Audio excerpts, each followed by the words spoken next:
Well, thanks for having me come up. Actually, I've been here a couple times before. I was an AOPA contractor and gave a couple things over at the museum. I recognize one or two of you guys, the ones that are afraid to sit in the front because I harass them. But anyway, yeah, exactly. Okay, the reason that I wanted to come up and do this, first off, well, yeah, that wasn't for you guys. That was because of my experiences up here in the past. I put that there. I guess you saw my bio. I apologize, the font for this thing is really built for the big screen, so I'm going to spend more time talking than reading slides. So if I jump through a bunch of slides, it's not because I don't want you to read it. It's just painful to do. So that's all the stuff I did. I learned to fly when I was a kid. Did a lot of flying before I went in the Air Force right at the age limit. Had a pretty unique career. I am very proud of it. That's a subject for another 12-day presentation. But jumping down to the bottom, before I went in the Air Force, I was actually an airport planning and design consultant for a company in Seattle. And based on the discussions today, I think we should screw the airport ops thing and let's talk about airport planning and hangar use and stuff like that. It's a pretty chronic problem across the country, as you guys are experiencing. And I fly out of Tacoma Narrows when they let me, and I think it's about a 12-year waiting list based on how quick people are dying and vacating their hangars down there. So, when's the last time this airport had a master plan update done? Does anybody know? Jay knows. It's in for review for the FAA right now. Okay, well, if you guys didn't participate in all the stuff that went up to that going in for review, then you missed the bus. If it's not on the airport layout plan, wait till the next cycle. But I think it's been mentioned here. I don't mean to be flippant based on the hairlines, but you really got to be involved. And the public has a piece that's very important to the master planning process. And if you don't think that's true, then you need to change your behavior. Get involved. Be vocal. Be extremely vocal. Okay. I'm an FAA brat. My dad was in the FAA, but he was in the commercial aircraft certification stuff, so you guys are all safe, right? Not enforcement. Yeah, no, he wasn't a pilot, he was an aeronautical engineer, but I think I got all my love of flying DNA stuff from my dad. Okay, talk about this stuff. And don't worry about reading all the bullets on here. The bottom line is there's all kinds of landing facilities out there in the country. We know that. But out of the 5,000 public use ones, right, very few have towers. I mean, 600. That sounds like a lot, but relatively speaking, it's not, right? Washington State got 130 public use airports. But now we all know there's a lot more places people take off and land their airplanes than those airports, right? And, sandbars and gravel bars. There's the one guy out there who's putting out a lot of videos. It's all Cessna 170s landing on gravel bars. Anybody know who that is? Because it's really annoying. Backcountry 182 What's that? The Backcountry 182 guy? No, it's 170Bs. I've owned one airplane so far. I had a 170B I was married to for 13 years. And I'm always looking for the next airplane to buy, spend a lot of money on, and then sell it for less than I paid for it. But in Washington State, obviously there's a lot of places you can go. Only 13 have control towers. Everything else is untowered, non-towered, out of control, right? And the vernacular is kind of important. So are they uncontrolled or out of control? Well, the FAA would like us to not use the term out of control because that's got a bad connotation, right, with the public. So whatever you choose to use, non-towered, untowered, that's up to you. But the point being, not all non-towered airports are in uncontrolled airspace, and that in itself leads to some issues that we'll talk about a little bit later in terms of best practices versus regulations versus what people are doing out there regardless. Okay, because you can have a non-towered airport in Class C airspace, right? So you got airspace that's controlled, but it's a uncontrolled airport. Okay, and that becomes a conflict when people start confusing things like what are the cloud clearance and visibility requirements, what are the traffic pattern requirements, and all that kind of stuff. Okay. On the other hand, there are towered airports out there that are in uncontrolled airspace. Anybody ever seen a charted airport with a tower that's in Class G airspace? So it doesn't have, a dashed line around it. Right? There are some out there. I've seen a couple in California and Arizona. Like, well, if it's a tower and the tower's open, that should be Class D airspace, right? But there's no dashed line on the chart. How do I get in and out of there? Well, basically you treat it as if it did have Class D airspace, and you make sure if you're within 4 miles of that place or within 2,500 feet that you don't blow through it without talking to the tower, even though it's not controlled airspace. Okay. All right, so what happens if there's no tower? Well, there's no adult supervision, right? That wouldn't matter if we were all on the same sheet, but I think, and I'm not going to put anybody on the spot or deflect any criticisms of my perspective, but the reality is airports have personalities. They have cultures, right? Some airports operate pretty smoothly because everyone tends to agree on sort of how things operate there. And other ones are like the Battle of Britain.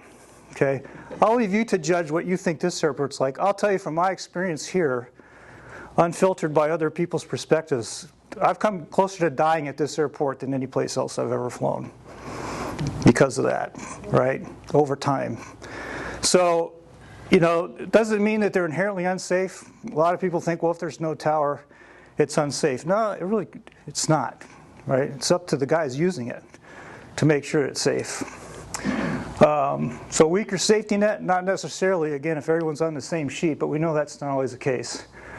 What makes it safe is the same thing that makes you safe when you're driving on the road. It's the expectation that people are going to do, 1, follow regulations if they exist. 2, follow best practices that are recommended by official sources like the FAA, not something they saw in a YouTube video. Okay? And failing all that, do what makes sense given what they encounter, all right? So everybody's kind of got a part to play, all right? If they don't, then it can get pretty chaotic out there. Some unique aspects and risks. Mixed aircraft categories, you guys see that here. Categories of aircraft, right? Gliders, anybody know all the acronyms on there? RW, okay, LTA, there you go. How about WS? Anybody ever seen a weight shift aircraft? Okay. PP, power parachute, and then of course ultralight, and there's always the other weird things, probably not so much here, but again, we're not talking about all non-towered airports looking like, you know, Skagit Bayview or Arlington or anything else. I mean, you know, you go out to places like, you know, the state-owned ones, Bandera. What do you got to worry about if you're going to fly there, assuming it's open? Health tier for baby. Yeah, wildlife and guys out there trashing it in their four-wheel drives. Okay, so there's all kinds of things that compete for uses on non-towered airports. Again, because there may be security, but there's no enforcement in a lot of cases. All right, assuming it even has a fence around it. So off-roaders, vandals, wildlife. And I think one thing most people are worried about, of course, is this, right? Anybody fly drones? Anybody at 107? Okay. Do you need to have a pilot license to fly a drone? If you use it commercially. Yeah, Part 107 is for commercial use, but you can be a recreational use guy. And hopefully you're familiar with some of the rules that govern their operation, but there's no guarantee that that's the case. So if you're not used to looking for little white things hovering, you know, in the traffic pattern, you need to start, okay? Because there's no guarantee these guys won't show up. I live near Tacoma Narrows. Anybody fly down there at all? Familiar with the area? Of course, there's a big beach that basically runs parallel to the runway there, right by the bridge. And of course, it's below the elevation of the airport, right? I've been down there several times where there's people flying, you know, you're well inside Class D airspace, right? The tower's open. And people are launching their drones up well over 400 feet AGL and flying around. And there's an airplane on downwind. And I've gone up to them and said, you know that you're this far from the airport. I always have ForeFlight on my phone, and I'll pull it out and I'll show them, here's where you're standing. Yeah, you need to have approval to fly that drone in this airspace at this time. And I'll get all kinds of, well, yeah, but the airport's up there and blah, blah, blah. It's not great, but that's not what the rules say. So they shouldn't be there, but there are rules as far as operating Class G airspace. Can they be in Class G airspace? Absolutely. And again, it's not a class on UAS stuff, but the point is, even though there are things that they should comply with, you still need to be cognizant that not everybody is doing that, right? And again, I'm not trying to indict anyone that's out there flying a drone. I'm assuming a 107 certificate operator knows it, but I'm giving the recreational folks the benefit of the doubt as well. A lot of times it's just ignorant. If you talk to them, they're like, okay, thanks. Let me know. Okay. So I want to talk about kind of just again, before we get into how to operate here, just kind of some of the guidance that's out there. All right. First off, like any other time you got to fly, there's rules you got to know, right? 103 pre-flight action tells us you got to be familiar with all information available. Well, what kind of stuff would you want to know? Pattern direction, what frequencies are in use, what type of airspace it is. Okay, again, because you could have a non-towered airport and uncontrolled airspace, Class G, or it could be in controlled airspace, Class E. Typically, people get confused again when it's an airport with a part-time tower, which means it's open usually from 8 to 8. Right, so it's Class Delta when it's open, but then when the tower closes, what happens to that airspace? It reverts to something else, usually E. I don't know of any that go to G, but there's changes based on where the tower's open. So they know that. Terrain obstructions, certainly. Weather and density altitude factors based on where the airport is. Special events going on. Most people are pretty aware that, when things like Oshkosh are going on, or Copper State are going on, or, Sun and Thunder are going on, but, there's a lot of other things that just happen that maybe not get broadcast widely as they should. Maybe there wasn't a NOTAM that people saw, and the end result is they trundle into something they weren't prepared to deal with, okay, and that could be catastrophic. A good example, a couple years ago, if you guys remember, AOPA did one of the regional fly-ins at Bremerton. Anybody come to that? Were you there? Did you fly into it? Yep. Did it work smoothly for you? Very much so. You were lucky.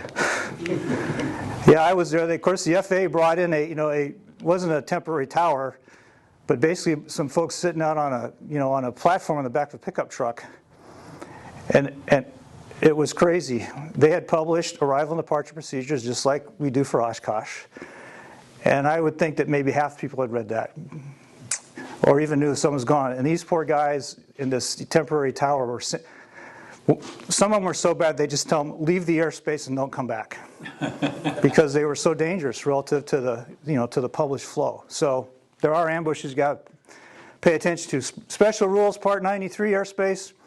Some of the stuff you just know because you've heard about it, and you just kind of, you've always done the same thing, so there's no reason to go and look any further. But there are airspaces out there that have special rules that apply specifically to them. Anybody here fly up in Anchorage area? Anchorage Bowl? Long time ago. My word? Yeah, Anchorage area, where you got 45 airstrips, within about 2 miles of each other. And, Elmendorf Air Force Base, you got Merrill Field, you got Anchorage International, the complex, which includes Lake Hood, the seaplane base, and you got all these neighborhood strips out there. Well, there's a Part 93 for Anchorage, and if you drive in there without knowing what altitude you're supposed to be at, kind of over mid-channel, you're going to get violated, in addition to just being a safety factor for these guys. So pay attention. Pearson's got one. Anybody fly down to Portland? Going to Pearson? First time you attempt that, it can be pretty daunting, right? I mean, you're looking at Portland across the river, and they're launching some Eagles, and you wonder if you're supposed to be where you're supposed to be. So you got to know that stuff before you launch. Okay. Other stuff you got to know. Obviously, make sure it's current. Okay. Recharts and supplements, arrival and departure procedures, airport diagrams, NOTAMs and TFRs. The TFRs are biting people in the butt left and right. And why is that? What kind of TFR is ambushing folks a lot up around this area, especially in the summer? Fires. Yeah. And these poor guys, they've had difficulty with people coming into, restricted airspace when they're fighting fires before the proliferation of drones. And if you've been paying attention the last even couple of weeks and months, the FAA's come out several times addressing drone operators specifically and saying, please, please, please, please don't go fly your drones into these TFRs, because it doesn't matter. Those guys, the tankers got to stop flying. So it's critical that you know what you got out there before you launch into it, right? Okay. Make sure it's current. That thing up in the corner there used to be called the Airport Facility Directory. What's it called now? Chart supplement. All right, let's talk about some ambushes. Non-standard pattern altitudes. What's the standard pattern altitude we assume is going to be what? 1,000 feet AGL. Is that true across the board? What else might they be? 800? Yeah, 800. Usually if it's not 1,000, it might be 800, but I've seen some down as low as 600 feet. Okay, and that's for an airplane. What's that? For ultralights have a 500 frequency. Ultralights, that's a great point. Ultralights are going to have something different. Helicopters are going to have a different pattern. Gliders are going to have a different pattern. If you're at an airport sharing all these categories of aircraft, I've been out here getting gas at the pumps and had helicopters approaching over my head where the airplane's rocking, right? Because they're doing approaches to the taxiway out there. So, got to pay attention. The regs say, for a rotary wing airplane should avoid the flow of fixed wing airplanes, right? Well, you know what the flow of fixed wing airplanes are, and I'm assuming most people are flying airplanes, right? Anybody fly a different category like the ones we showed? Right, well, if the reg just says for helicopters to avoid the flow of fixed wing airplanes, do you know where they're at while they're avoiding your flow? Do you know where to look for these guys? Okay, here it's pretty cut and dry, but there's some places where guys have no idea where the helicopters might be flying. They just assume, well, they're on the other side of the runway and will never be a conflict until all of a sudden we got an airplane and a helicopter on opposing base legs. Okay. There you go. Extensive parachute operations. Anybody fly at Shelton? Nobody? They used to. Good. Don't go down there. Extensive. I mean, if someone actually ejected out of their airplane in an emergency and landed on your airfield, that's not extensive. But if you're going to go fly someplace where there's no parachute operations, you'd be foolish not to look into that before you flew into airspace. And don't rely just on a radio call from the jump plane to tell you that's going on, because that's really annoying. That's really annoying, okay? And it's very dangerous. Noise abatement procedures. Does the FAA, are they solely responsible for publishing noise abatement procedures out there? Who flies out of Port Townsend? You guys need to get out more often. Port Townsend has the noise abatement procedure. Anacortes is a big one. Yeah. Where is it published? Where do you know, as a transient guy, how do I know that there's a noise abatement procedure at those airports? I'll wait. Designed by the threshold? Exactly. No kidding. Actually, at Port Townsend, right, which is actually Jefferson County International Airport, and we'll talk about call signs here in a bit. That always pisses people off. But anyway, yeah, the first time I knew there was a noise abatement procedure, there was a, in the restaurant there, what is it, the Blue Goose? There's a little 3x5 card stuck near the cash register that said noise abatement procedure, and then it had like grease on it.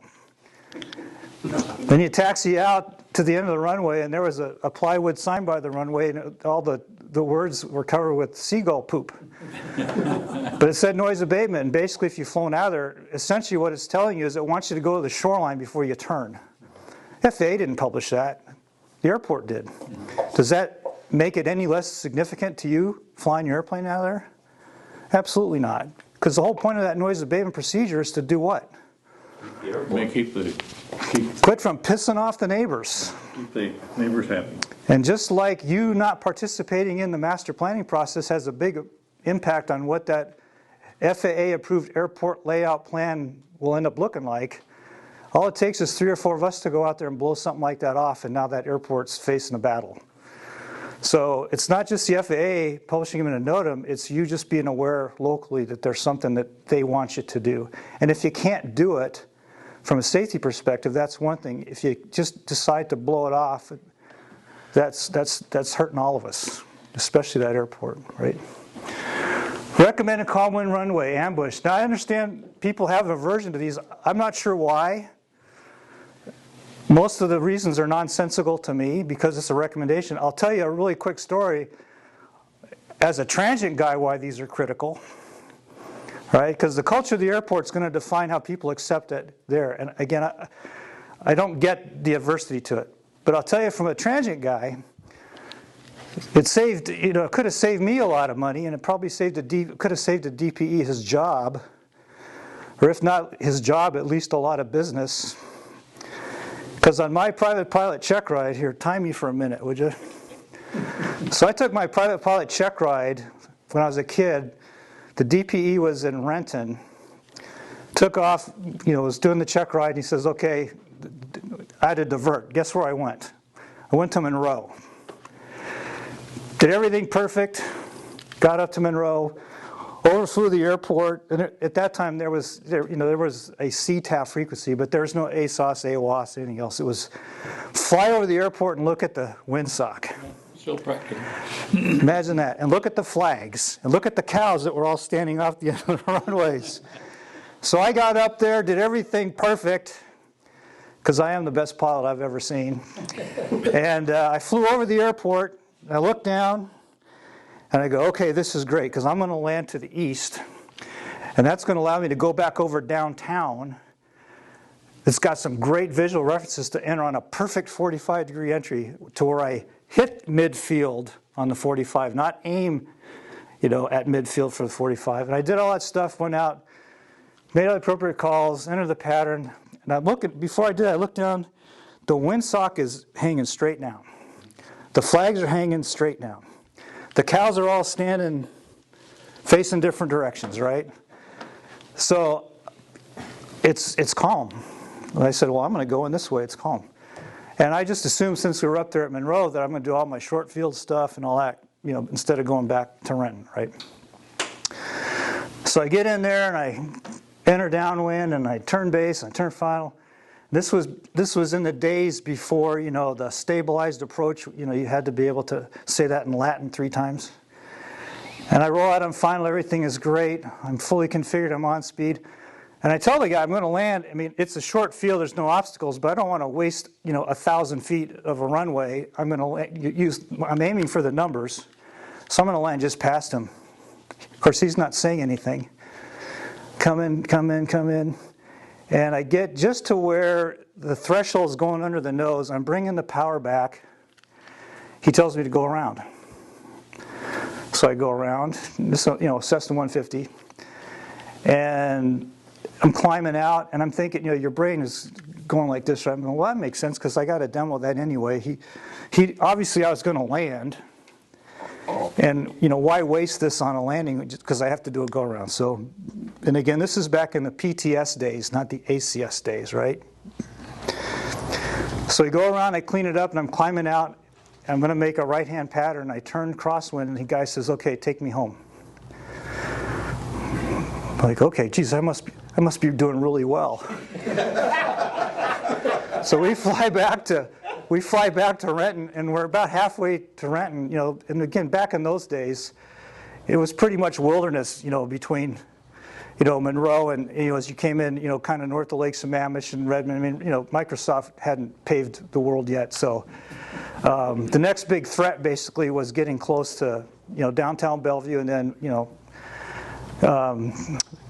the I-90, the Channel Bridge, East Channel Bridge, and then getting into the pattern at Renton. So, I'm good with that. I mean, my instructors had prepped me really well. So we get up to altitude, get everything straightened out, set up for cruise, and the guy's been writing nonstop. And he looks over and he goes, "I have a question." I said, "What's that?" He said, "Why were you going to land downwind?" What? And I'm confused. And I said, "What do you mean downwind? I mean, the wind was calm." He says, "Don't worry about it. We'll talk about it when we get back." I said, "Okay." Technically, if you fail a check ride, they're supposed to tell you right then. Any DPs in here?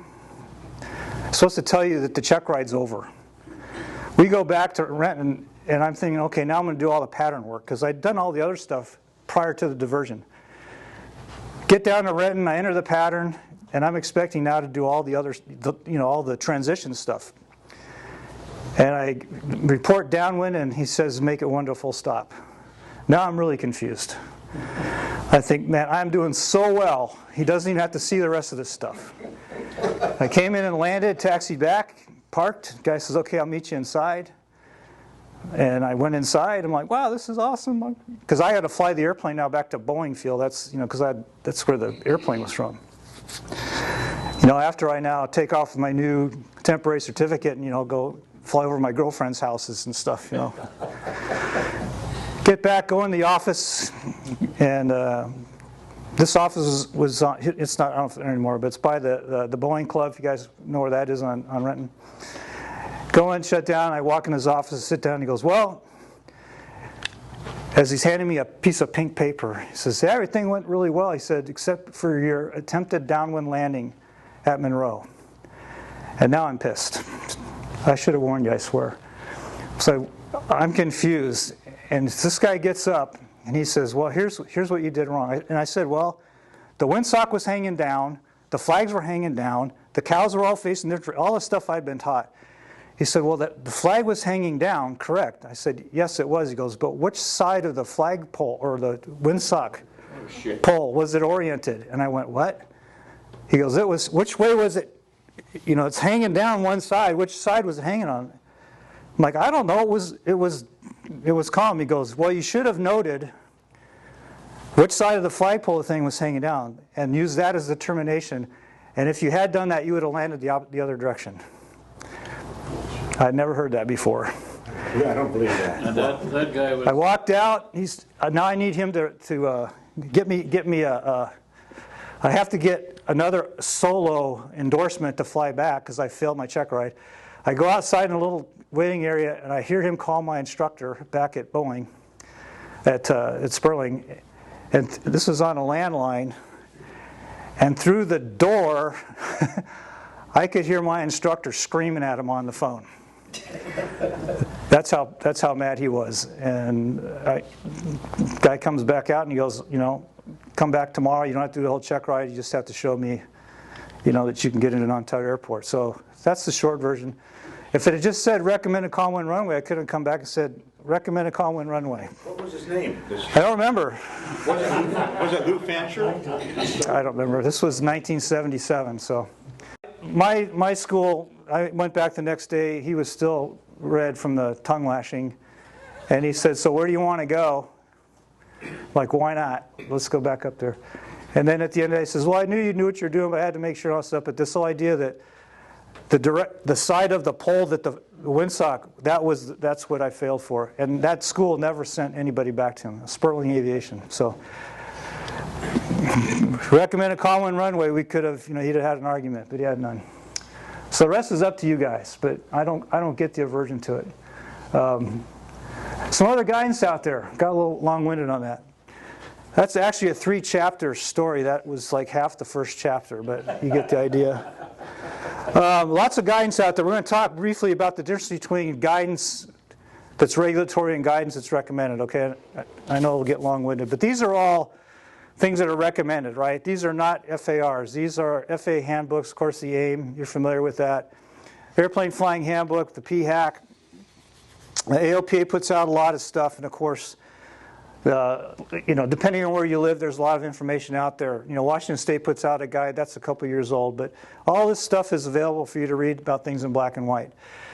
And if you haven't opened any of those things recently, you really need to do that. And then, of course, you can't forget the reg stuff. And these are all regs that pertain to airport operations, regardless of where you fly, but can really save your butt operating out of an on-towered airport. Because right-of-way speeds. Careless and reckless becomes a factor if you got two guys coming in opposite direction.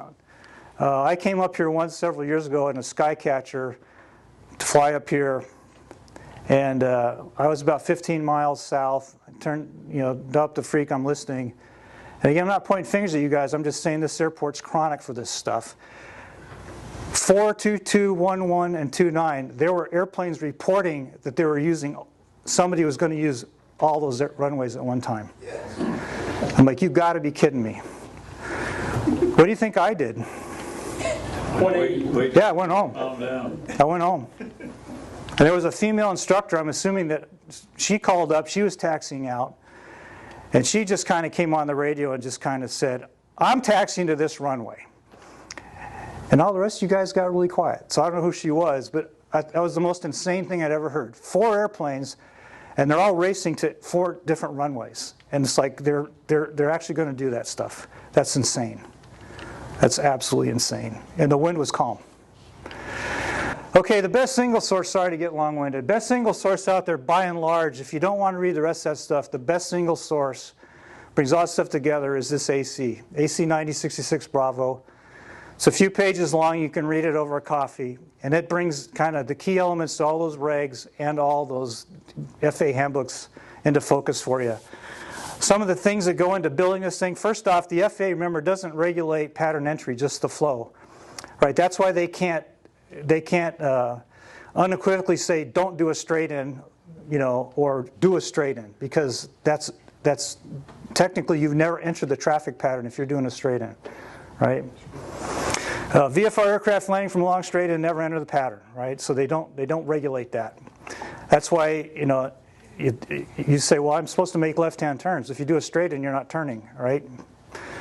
General operating practices. Okay, again, just big picture stuff. Straight in is, if you're doing a straight in, the bottom line is you're not supposed to disrupt people who are already in the pattern. If there is traffic already there, you should use the same runway.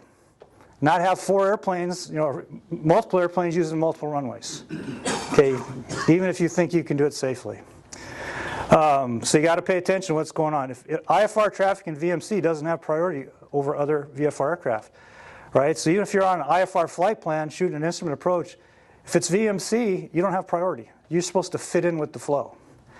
You guys will say, well, what if I'm a VFR aircraft in IMC? I'll just leave it at that. Okay, and practice instrument approaches, which you have to conduct in VMC, or I should say, if you're conducting them in VMC, again, you don't have priority, right? So size does not matter.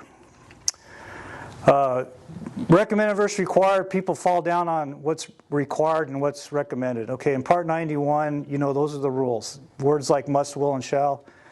Everything else is recommended, although it's highly recommended, and usually someone paid for that recommendation in blood, right? So should, may, it is best to encourage you. You've heard all those verbiage. I mean, it leads you to believe it's not, I have options. Yes, you have options. If you execute your options incorrectly and you cause an accident, you're going to be sued under 9113, right? Careless and reckless, hands down. Any lawyers? Okay.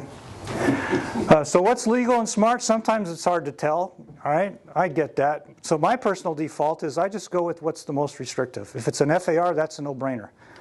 If it's something in, a recommended, if it's something in an FAA document that recommends something, I'm going to go with that, unless I can't, for safety reasons. Okay.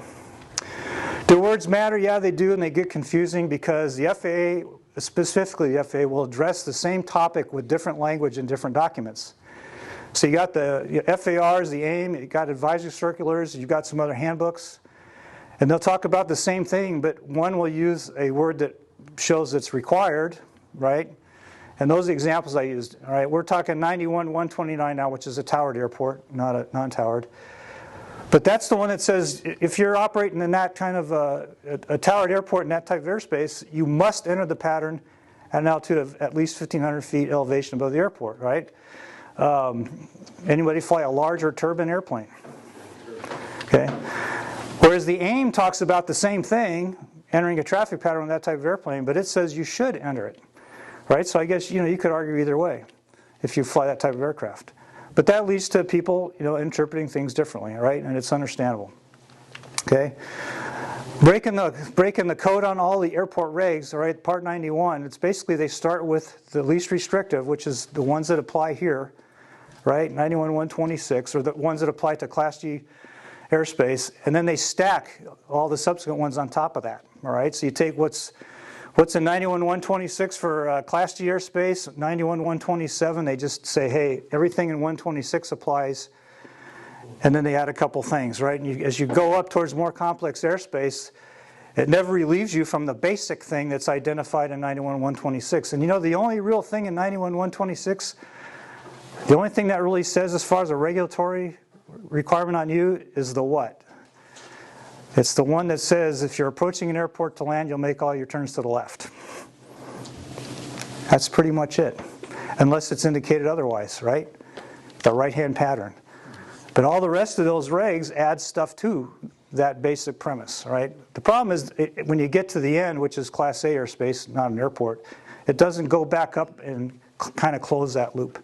And that leads to some other stuff, right? So we talked about that. Technically in Part 91, if you follow the regs, you're not required to do that traffic pattern altitude in that larger turbine airplane until you get into Class D airspace. which means if you're operating at an airport with Class G or Class E, you don't have to do it. So if you want to come smoking in here in your Learjet at 500 feet, legally you can do it. It'd be stupid to do, probably, but that's how those regs kind of end up dropping some things through the cracks. Okay, just a gee whiz thing there. Standard traffic pattern dimensions we talked about, usually 1,000 feet, but it might be something different. So don't ever go to an airport and just assume it's 1,000 feet. Best place to find what the actual altitude is going to be in which document? Chart supplement. If you can't get it out of chart supplement, call somebody at the airport, right? Left-hand patterns, we're familiar with that. The 45-degree entry. Again, I say standard traffic pattern dimensions because these are the ones that the FAA refers to the most in all their documentation. That 45-degree entry is recommended. We know that it's not required, and there's some options they now officially recognize. The downwind leg spacing, a half mile to 1 mile. We'll come back to that in a second. From the landing runway, okay? That's recommended. Turn-based leg at 45-degree angle to the, well, let's see here. The airport flying handbook says the approach end of the runway, and the aim in that AC I showed you says the intended landing point. Are those the same thing? If you're going to follow a Pappy or Vassie all the way down till you touch the ground, how far down the runway are you going to land? At least, unless you're in an F4 and then you'll land at 1,000 feet. So they're not the same place.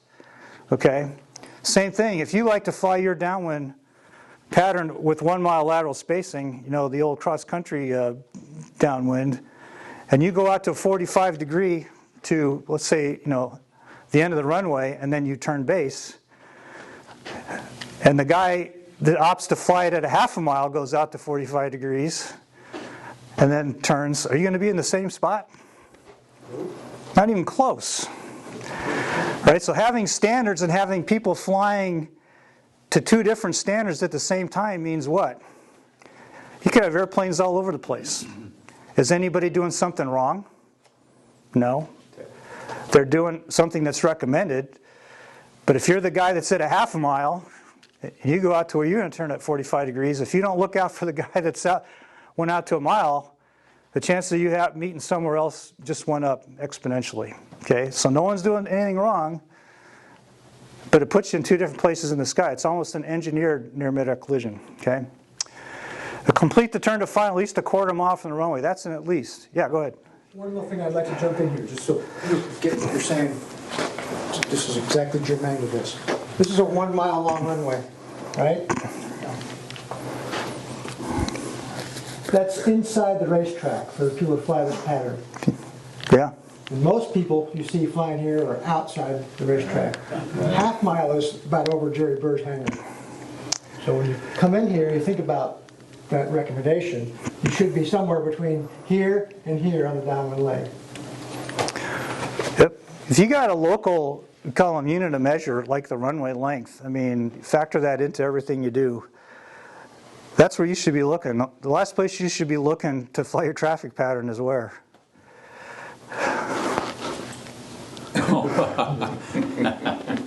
Come on. You know, it's your PFD or your MFD or your iPad with ForeFlight. How many, don't raise your hand.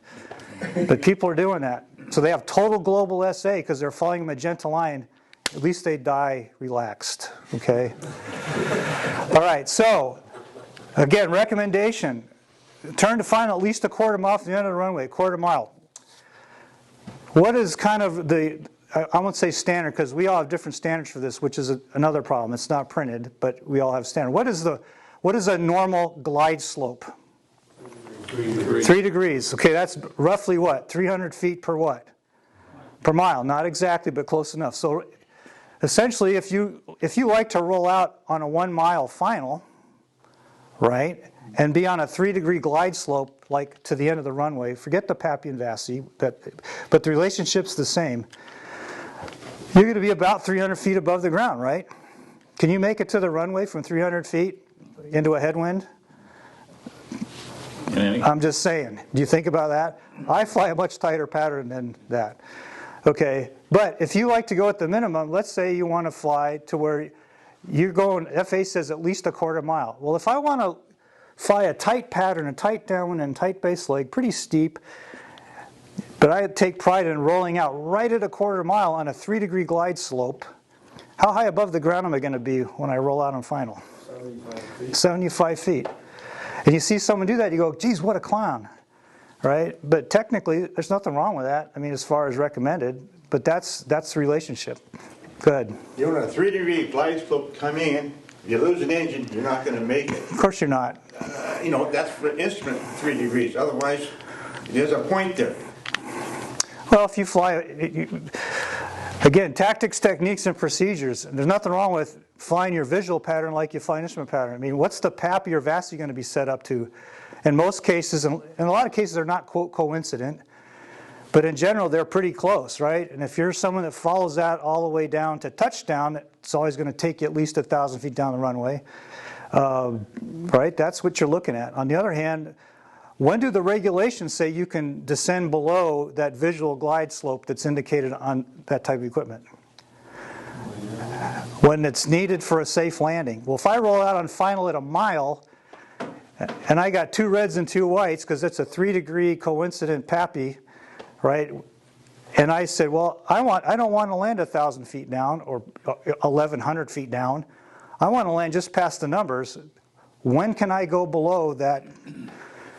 You know, when can I accept 4 reds?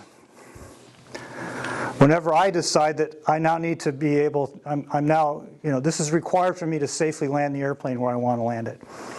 Okay, now if I hit the tree that's out there, then I'm going to lose. But again, that guidance is designed to let you as pilot in command make a decision relative to what you see, especially in VMC conditions. Okay.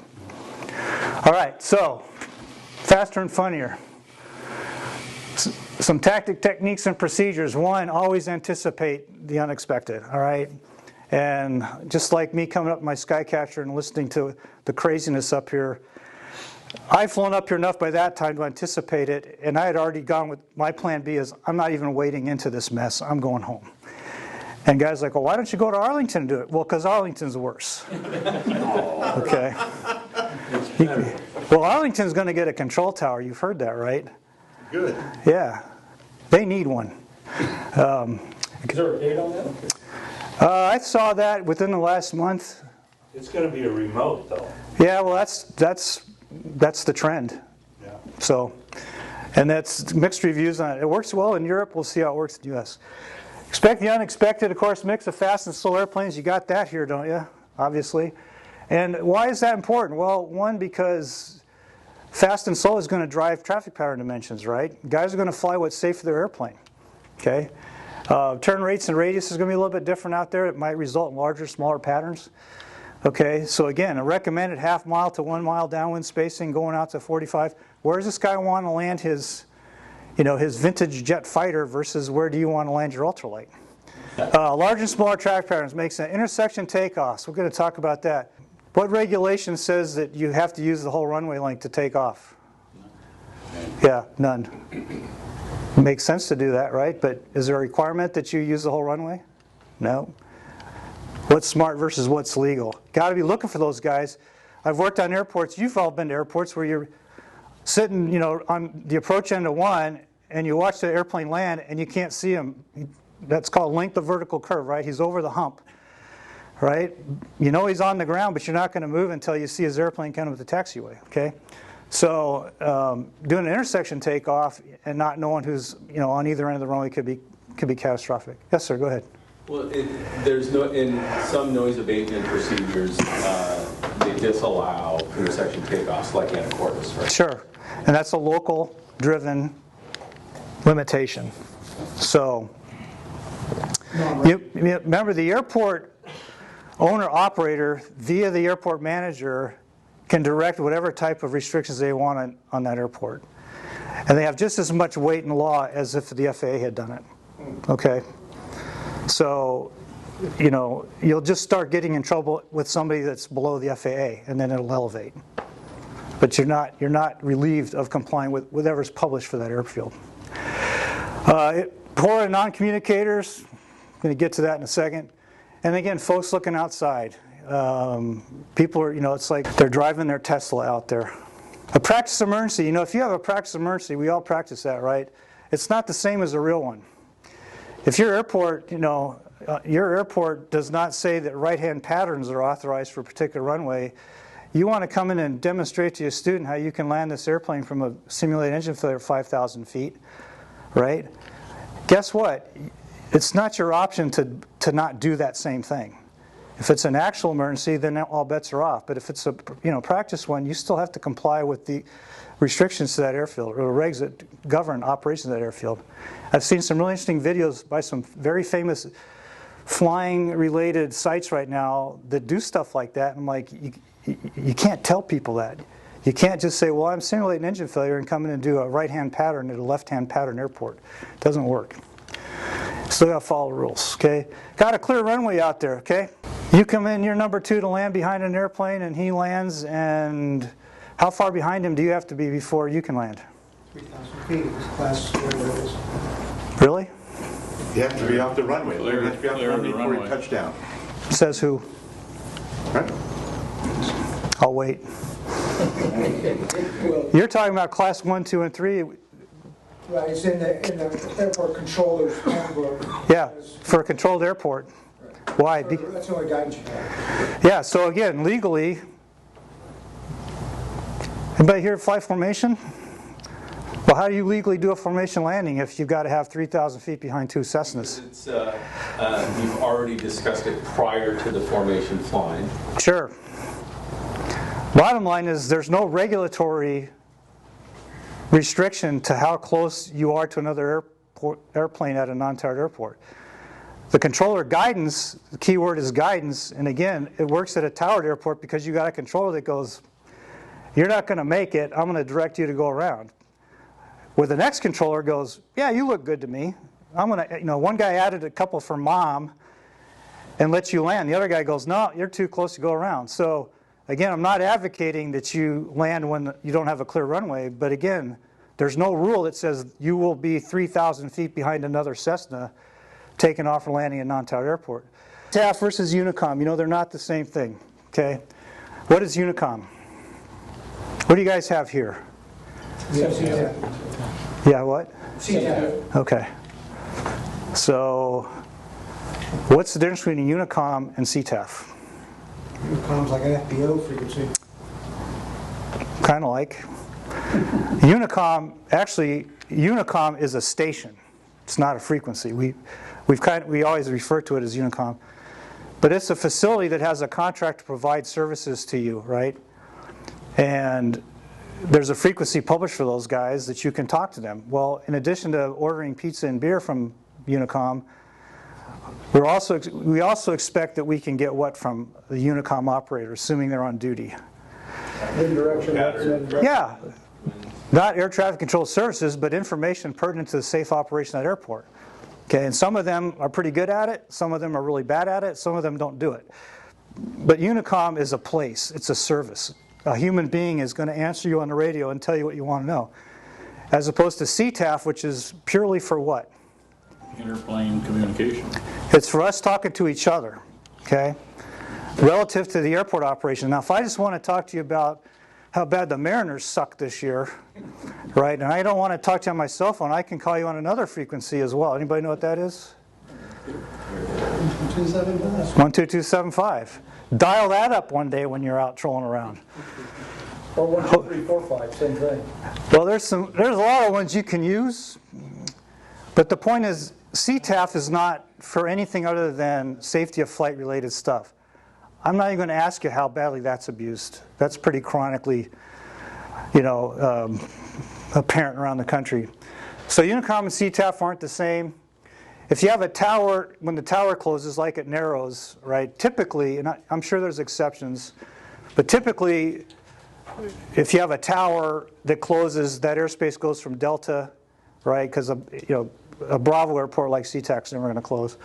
It's going to go from the tower freak, that will be the CTAF, but then there'll be another Unicom frequency. Like if you want to talk to Mike Pickett down at Pavco, when the tower's open or closed, you can call him on 12295. So there'll be different frequencies published, but that tower frequency will revert to the CTAF, okay, usually. The key to all this stuff is listen early, build a mental picture, and don't abuse the frequencies, right? And again, if you want to BS or chat with somebody, as a minimum, go to the legal air-to-air frequency, okay, which is 12275. If you go fly down around the Buckley area, Enumclaw area, Lake Tapps area, huge training area with a lot of guys out there that don't coordinate flying schedules, they basically are narrating what they're doing to each other on 12275 because there's so many flight training operations going on in that airspace. Let's talk about call signs here. Okay, I don't know if you can read that in black. So much discussion on this. This is the bottom line. This is what the FAA says. Self-announced transmissions may include the aircraft type to aid in identification and detection. Paint schemes and color or style descriptions may be added to the use of the aircraft call sign and type. All right, so yellow cub, right? Oddly. But should not replace type or call sign. Specifically, in FAA terms, your call sign is your N number, unless you're a military airplane, and we have an approved list of call signs for those guys. So again, not arguing with you, I'm just throwing that out there because I know everybody's got a different opinion. At the end of the day, you're supposed to use your N number, and I'm not going to debate, well, that's why it doesn't make a difference up here. This is, for the same reason, you don't break any other recommendation at all. So it's just yellow cub. I'm the only yellow cub out there, really? Right? And, if you want to do that, that's up to you, but that's not the right answer. Yes, sir, go ahead. I remember, I think it's maybe still the case, but in the old days when we were flying experimentals, the first call we made was experimental cub 123 Delta. Do they still That's for tower or ATC Yeah. communication. That's required. only for control there? Yeah. Not Not even ATC, it's just the tower. I think the argument that adding your FAA call sign, which again is your N number, that's the fundamental argument that most people have at non-tower airports. Like, why do you care what my N number is? And the answer is, It's unique. it's unique to you, but it's like, well, if there's nobody here that's tracking me based on that number, why should it matter? Well, again, there's 1,000 reasons and excuses for why people, justify that, but I'm just saying the FAA guidance is don't drop your N number off. Now, if you truncate it down to, the last 3 digits, that's up to you as well. I don't sit there and go, Skycatcher 1205 Juliet. I think the one thing that's unequivocal, of course, is a Cessna versus a type of Cessna, I'm a Skyhawk, Skyline. That's given that you're going to be that more discriminating. But adding like I'm the black on white Cessna or the black on white 172, or I'm the green on white. Well, they're talking about the green on the white airframe is a swoosh, like a Nike thing, right? I don't know about you, but from a mile away, green looks like black. All right, the fact you got a green swoosh or black swoosh, for me, if I'm looking at you, I'm going, all I see is a white airplane with the thing on it. Right? A lot of pilots are colorblind too. Don't tell me that. I am. I'm just kidding. Colorblind for 50 You're right. years. No, I'm arguing with you, not at you. Okay. My call up in Bellingham is experimental. And then they call back, RV, So should my initial call to the tower always be experimental, or can I say RV? I think RVs are well enough known now that you'd probably get by with RV. I think the requirement is that you must announce when you're talking to ATC or tower that you're an experimental airplane, because there are different regulations in experimental, how towers handle experimental. There you go. Okay. It depends on where you are. Be careful with RV because that can sound a lot like RME. That's happened to me many, many times 20 years ago. And then about 5 years ago, I had that same thing happen to me at Bozeman. I'm landing, and he thinks I'm a helicopter. I think the big, and he's right. Big thing with the experimental is if you just say experimental, again, you could be an RV or you could be a BD-5 jet, right? So the spectrum of experimental aircraft, and not the categories of, amateur versus 51% type of thing is pretty significant. So adding experimental in the type, just from a common sense standpoint. If you just say experimental, what is that? It's like saying biplane. I've heard guys say biplane. Well, a Pitts is a biplane. But if you say pits, they get that. Well, it could also be a Stearman, right? Or, a stagger wing beach. So I think the key to all this stuff is, again, it's the common sense. It's add as much information truncated to give that guy an accurate picture on that first call, so you don't get in a conversation back and forth. And then, you don't give the guy the wrong impression of what to expect when you get in his airspace. Around here, again, it's more, and again, I'm not trying to make you guys mad at me. I'm just saying, you guys drop stuff off the radio that's important, but then you add a bunch of BS that you think is increasing everyone's SA, and it really is not. It's sucking the SA out. So think, just, common sense, before you key the mic, figure out what you need to say and then let go of the button, right? Don't get superfluous out there. I always get in trouble at this point. Concise self-announced calls is what I'm leading into. The local IFR jargon, we don't talk a lot about IFR stuff here. I mean, the bottom line with IFR stuff at a non-towered airports, I think most of you, and I've got other slides with examples, but the bottom line is if you're flying instrument approaches out there, don't use terminology based on words that you'd have to have an approach chart in front of you to understand. Because the expectation or the assumption is that most of the other people that might be flying airspace probably don't have an approach plate in front of them. They don't know what SEN is. So, I mean, the rule of thumb, again, is translate those instrument things into VFR speak in terms of, bearing and range from the airport, or, how far you're out on a straight in.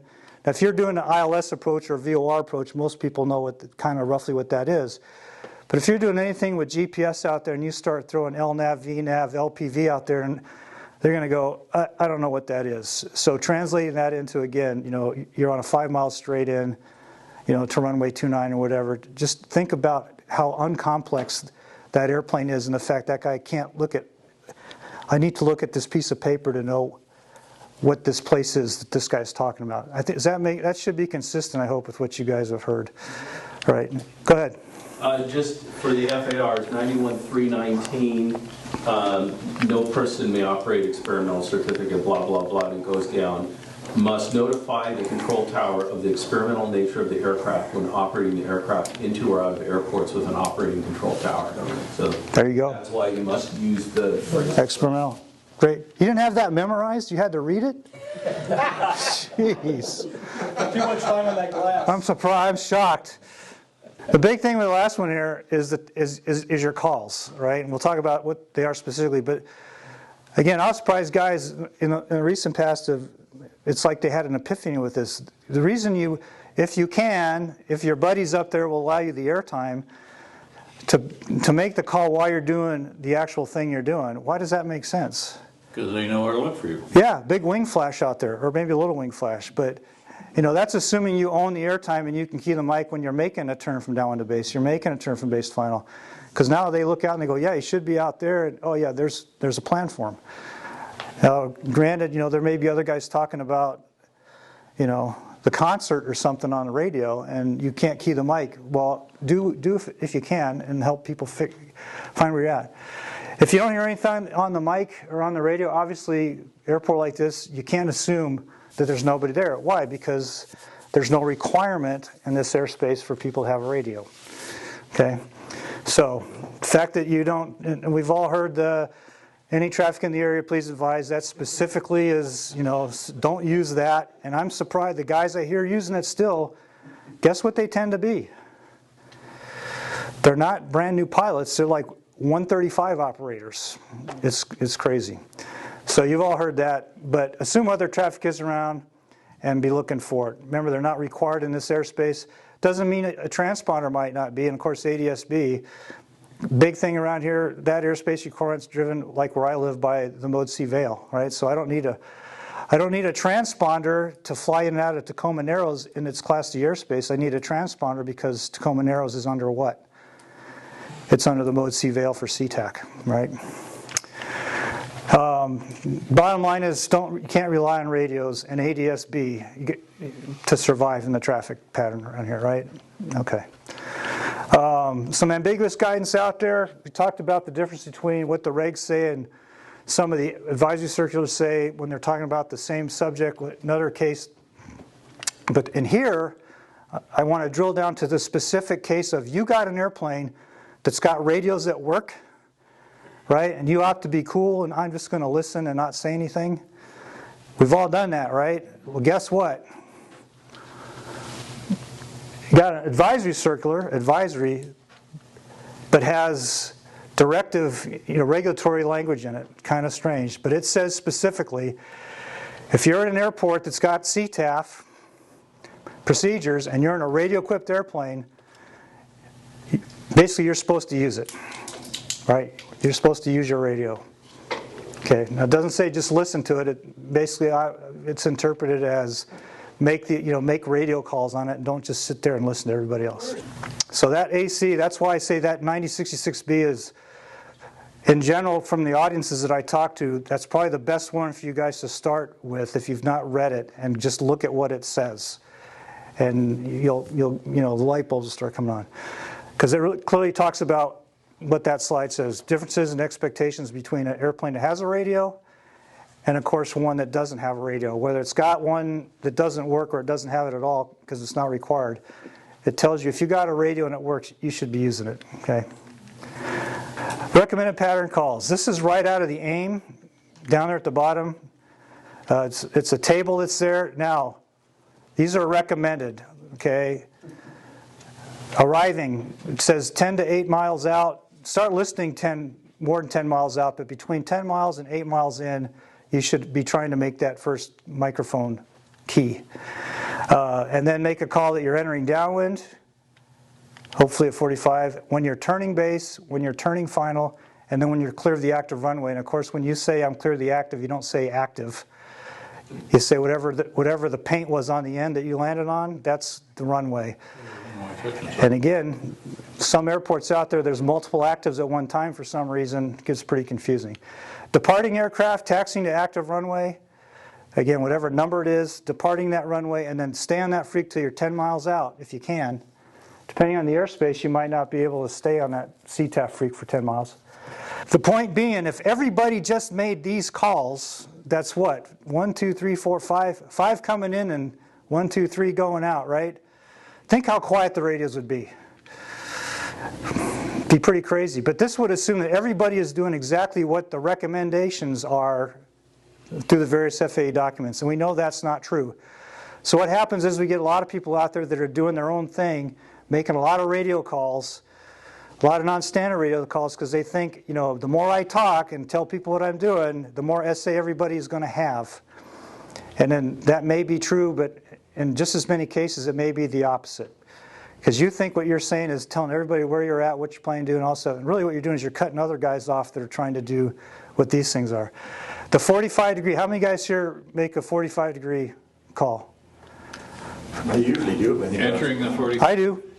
We're talking a lot. Why isn't this on the list? I think someday it will be. I think someday, you're entering on the 45 should be a call. But then I have to define, well, how far out do you want that? Because I could be on a 30-mile 45.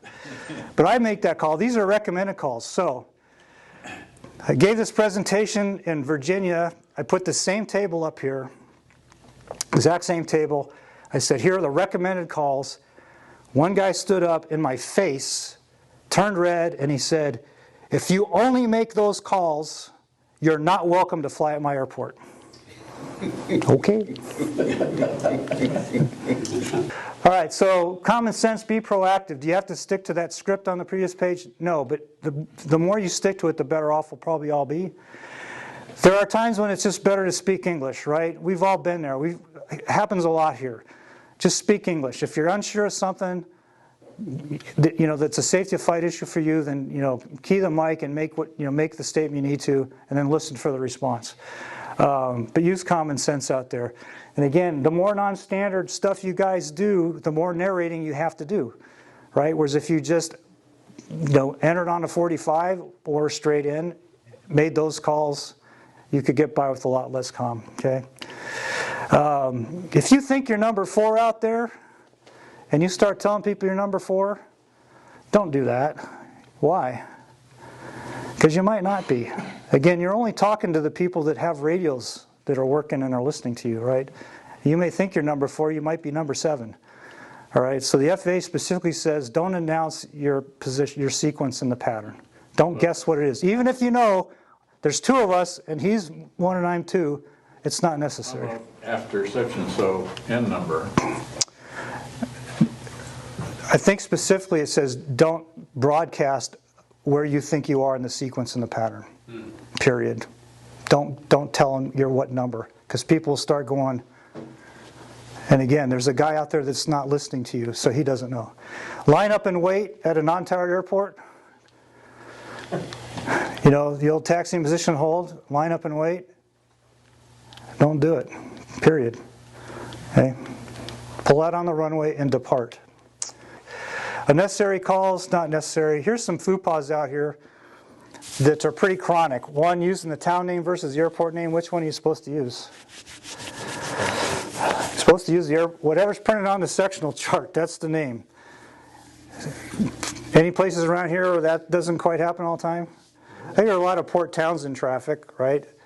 As opposed to what? Yeah, well, I hear a lot of Jeffco. Ed Carlson Memorial Airport down in Toledo. Hear a lot of Toledo traffic, right? So again, the FAA says use the name of the airport that's printed on the chart. All right, so if it's, you know, Norman Grier Airport, that's not Crest. Okay, local guys go, oh, it's Crest, but the point is, again, getting to a standard. People know I'm looking at a chart. I'm a transient guy. It says, you know, Jefferson County International Airport. That's the expectation. Okay. Any traffic in the area we talked about, fish finder, that's a common joke, but still I hear it a lot. Not putting the traffic on both ends. And the guys that key the mic and start thinking out loud, right? With the gap fillers, the blah, blah, blah, and they don't ever take their hand off the mic. So they're 30 seconds between words, and again, that's cutting somebody else out that needs to be talking. Using local georefs, geographic references, again, great for guys that know where Frank's Barn is, but the transient guy has no idea where that is. All right, and that's pretty chronic. Listen to the radio next time you're flying here. I'm over the beach. I'm coming in from north over the beach. And then again, just BSing on the radios. That's so annoying. Okay, I'm on the left final. I've heard that. And then the business calls. I mean, if you have a Unicom frequency and someone's talking to an FBO and they're doing all kinds of crap out there on the radio, when there's other guys that are actually trying to make pertinent in-flight traffic pattern calls, that's, use your cell phone. What do they mean, 2 mile left base? If you go to a towered airport and they say 2 mile left base, what are they talking about? They talking about rolling out on it, coming in on a base where you're on a 2 mile final? Or are they talking about reporting when you're on a base leg, but you're 2 miles away from the airport? Which one, A or B? B. That one. If they wanted you on a 2 mile final, they'd tell you to, report a 2 mile final. So what happens when you're at a non-towered airport, which we were a while ago? I heard this radio call here. Guy reports I'm entering a 7 mile left downwind. And I'm thinking, 7 mile left downwind. Where do I look for that guy? Okay. Did he mean that? Or did he mean that? I have no idea. Why are you calling 7 miles out that you're on a downwind? Because he was sure he was on a downwind. But again, you're not even close to the airport at 7 miles. Okay. So I'm assuming that was it, but that's kind of a crazy call to make. There could be 7 airplanes that are going to enter that downwind before you are there. So think about what you're saying. If ATC asks the traffic in sight, they mean your eyeballs, right? Not something electronic in the cockpit. Okay. If you don't see somebody on the radio that's calling you out, searching, looking, blah, blah, blah, those are all cool. I like no joy. That's what I was taught in the Air Force. But what's the real correct response if someone queries you about traffic in sight? Negative contact. You'll bust your ATP written or your ATP oral if you don't say negative contact, okay? So, fish finder, hear that. And then the last couple slides here, we talked about the standard traffic patterns. That's still the standard. The key to success here is make sure you're at pattern altitude before you enter it, right? The sin is however you choose to enter the pattern, it's descending in the pattern, right? You want to be at pattern altitude. And of course, there's a newish acknowledged pattern entry. It's now this coming across midfield. Okay, they're on the right-hand side, so that's been addressed in this AC I'm putting up there. So if you've not read that, please, please, please look at it. So it's not a 45 to the downwind per se, it's coming across the airport at pattern altitude and then turning downwind, all right? So they've addressed that now, if you want to use that, okay? Upwind leg is not the same as the departure leg, right? If you're flying an upwind leg, you're offset from the runway just like you'd be offset on the other side on the downwind leg. Okay, that's another thing I hear a lot. Mid-air collisions, big potential obviously at an airport, all right? They happen in day VMC within 5 miles for all the reasons we've talked about. Getting pretty busy coming up here. A lot of events, a lot of people trying to cram a bunch of flying in before gas gets to $5 a gallon. It's there. Yeah, okay. And if you get in a midair, you're probably not going to survive. Anybody had a midair here, close to it? I had one with a glider on takeoff. Actually, it was a glider I was towing hit me. So obviously we know where they come together. I'm going to step through these so we can end. And again, the events here coming up are going to be critical to paying attention to stuff. Traffic pattern, when you're in the pattern, right away you know the guy on final's got it. What if you're a glider out there and you're at the same airport with an airplane? You're both rolling out on final. Who's got the right of way? You're lower than the glider. Glider does, because that power maneuverability thing takes precedent over position. So they're always going to have that, okay? So non-airplane, airplane, unless you're on fire or you're towing somebody in an airplane, you're usually the lowest in priority, right? For right of way, that's kind of the bottom line. So you got all that. Right of way issues, again, jump to the bottom. Even if you're on an IFR flight plan and you're in VMC, it's still see and avoid, right? If you can see out the window, that IFR means nothing, right? Maneuver is required. Airplane size and category, number of engines, doesn't matter. Remember, and it's not just about airplanes out there, because a kill is a kill. Okay. And the airplane was destroyed. Who was wrong in that picture? Do you suppose? I don't know, but nobody got killed. Well, the airplane was, because he didn't do that extensive glider operation or extensive parachute operation homework. Okay, see and avoid is less effective than you think, because we got a lot of stuff in the cockpit competing for our attention now. Okay, and based on the airplanes you fly, all kinds of structural issues with your airplanes that keep you from having total global SA, isn't there? But the bottom line is, if there's something that shows up in your windscreen or in a side window and it's getting bigger, but it's not moving, what's going to happen? You're going to hit it. I'm going to move. You're on the collision antenna train angle, and unless you make that thing move off of its position, you're going to hit it. All right? So that 80-20, looking outside, is important. Speaking of blind spots, are you kidding me?